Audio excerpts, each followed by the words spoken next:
What's up, YouTube?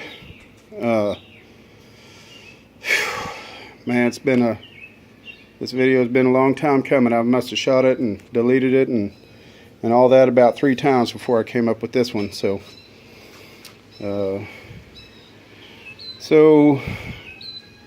if y'all go back in my channel, you'll see that I was given a Craftsman LT2000 automatic 42-inch deck, and then I haven't made a video of this one yet, and I was also given this one, Yard Machines by MTD.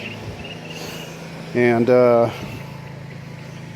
long story short, I sold the LT2000 and kept this one, took some of the money from the LT2000 and sunk it into this one.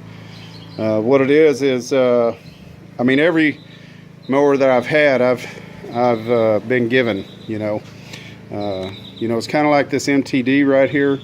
They're the poor man's budget riding mower, and you know, I guess you could be a poor man or be considered a poor man when you can't even afford to buy a brand new riding mower, no matter what brand it is. And so that's kind of the point of this video today, and just wanted to share with y'all my newest addition to my fleet, and the reasons why, and also what I had to go through to get to where I'm at today. So let's start with the reason why I chose to get rid of the LT2000 rather than hanging on to it. And the thing is that when you go to keep stuff, I highly suggest to anybody that you always consider all the pros and all the cons. You know, for me, the thing is that all the stuff I have to be able to work on. Again, I can't afford to buy riding mowers. I can't even afford to buy used ones. All the riding mowers, this one here, I had to tear down a fence to get it. The gray LT2000 was given to me, and this mower was given to me for free. Now, obviously, when you are given mowers, then there's going to be issues with them. And, you know, unless it's just somebody that, you know, it's just a rare occasion that you get one that has no issues. But this one here, this one and the LT2000, I had issues with and had to work on it and get it fixed up. And anyway, so I took some of the money that I had from the LT2000 and sunk it into this one, and to get it going. And so let's cover, I guess, the biggest reason why I decided to hang on to this MTD. I mean, I know I badmouthed them in the past, and I have to swallow my pride and swallow my words, but the biggest reason is going to be right there, right by the grass chute. You can see that 46-inch triple blade riding mower. I'm sorry, cutting deck. That's going to be the biggest reason why I hung on to it. Matter of fact, it is the only reason, because if it wasn't for that, I would have gotten rid of this mower, especially considering what I had to go through to get it to running and everything. Also, this deck, 46-inch deck, seems like they manufactured them a lot better than, I think the other one below it is a 38-inch, I believe. That's the only ones I really have experience with. The 38-inch, they really use thin metal, stamped steel. You know, I know this one's stamped in some places, or stamped also, but this one here is a lot thicker and a lot heavier duty deck than the 38-inch, is what I'm trying to say. And so, that's the reason why I hung on to it, is that 46-inch deck. This one here's got a 42-inch, but I live on just over, or just under an acre and a half, you know, and so the bigger the deck, the more I can get done. So, and less time I spend on it. So, anyway, so when I got, the guy that gave us the mower said, you know, the motor was shot, and he was through fooling with it, messing with it, and gave it to us. And let me raise the hood up. And so it had that 20 horse 540cc Intech Briggs & Stratton on it. And when I got it, and I brought it home, I took the valve cover off and I adjusted the valves with no lash, and that's the only way I could get it to start, and it was spitting out oil pretty bad. And so I knew there was something internally wrong with the mower. It was just at the time I didn't know exactly what I was running up against, and so I came to find out later on that I was fighting against an oil leak, and you can still see remnants of the oil leak in here. I don't know if you can see it or not, but what it was the engine had actually run so low on oil that one of the lobes on the cam had wore down, so that the lobe was no longer oval shaped, but it was round, and also bent one of the push rods. Actually, what I did is I purchased another engine. I purchased a 13 horse Briggs & Stratton and put it on there. There is a video that I just uploaded on my channel not too long ago. Let me show you guys. Hold on. What it was is I took apart that 13 horse because I thought it locked up, and I found out that Briggs & Stratton is using plastic piston skirts on their pistons. And you can go check that video out. So if you go check that video out, you'll see why I took the 13 horse back off, and was actually able to pull the cam out of it and put it back into this one. Now the only issue with that is that the 13 horse did not have oil filter, and this one did. And the oil pump is driven by the cam, and so when I took the cam out of the 13 horse, which did not have an oil filter, that meant it lost the oil pump drive. So I ended up having to take the bottom of the 13 horse engine and put it onto this Intech. And I don't know if you know what you're looking at, but Intechs have an oil filter right there. Let me see if I can show y'all. Here's the original part, bottom part of that motor, right there. See the oil filter, the yellow oil filter?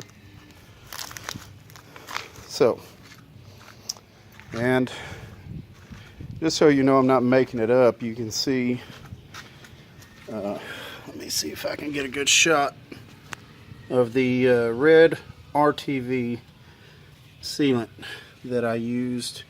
You can really see it right there to seal the crankcase when I bolted it back on. And you go look at a Briggs & Stratton motor that has not been torn apart, and you'll know that that's not factory. Briggs & Stratton does not put red RTV sealant on their engines.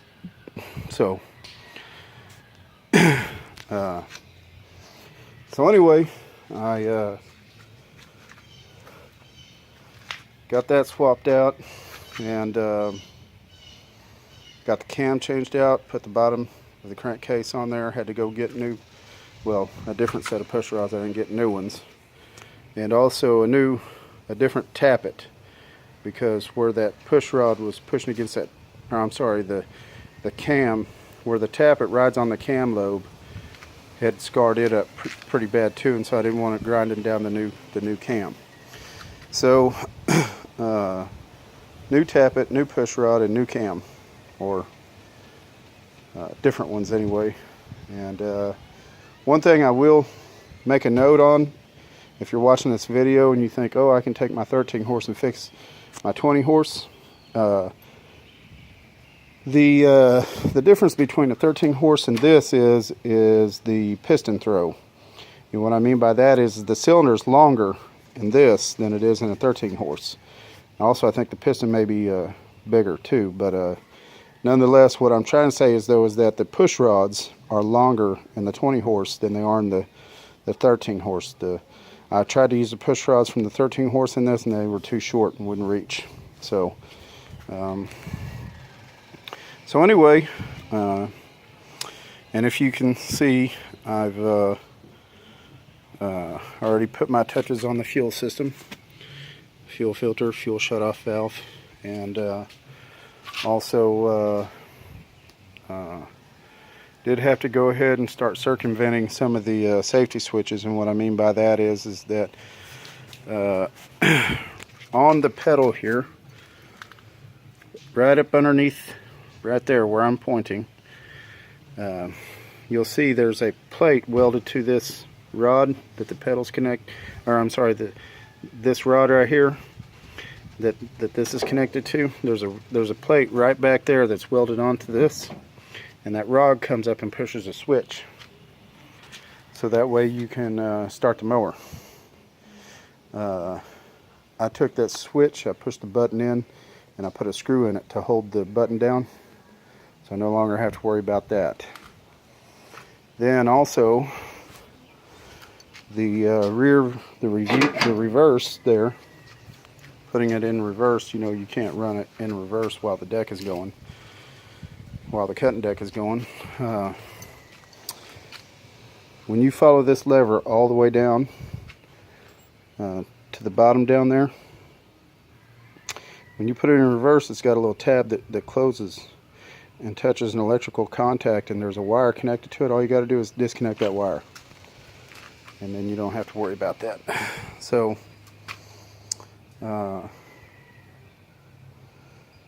anyway, guys, let me see. I'm gonna go ahead and give it a start up for you, let you hear it run and stuff, and then I'm probably gonna end this video. One of the things also, I don't know if I said it already or not, but this been a long time coming in the making of this video, because that oil leak was not easy. Ended up having to change the crank seal, and then I got the crank seal changed out, and then realized that the crank case was leaking, and then tear it apart and put it back together, and forget the governor's not in there. Had to take it apart again, put the governor in it. Actually, it's not really the governor, but on the governor armature itself, there's a oil. It splashes the oil around in your engine to make sure everything gets oiled. And so I had to make sure that was in there so I didn't lose my oiling system.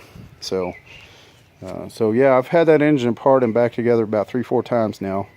So that's kind of what took so long on making this video, and some of the issues I kept running into. But so also originally I thought I was going to be able to use a Kohler engine in it, but the way the Kohler exhaust works was hitting against the front there, because I don't know if y'all know, Briggs & Stratton exhaust comes off the side and Kohler's goes off the bottom, and it just would not bolt up. I mean, it would bolt up, but the exhaust was hitting the frame there, so had to take it back, and that's when I got that 13 horse, and it's been one thing after another. But you know, again, like I said, when you working on a budget, when you're a poor man, you make things work, and so that's what I've had to do here. I'm just making it work. So let's see if I can get this started up and let y'all hear it run, and then I'm gonna end this video. So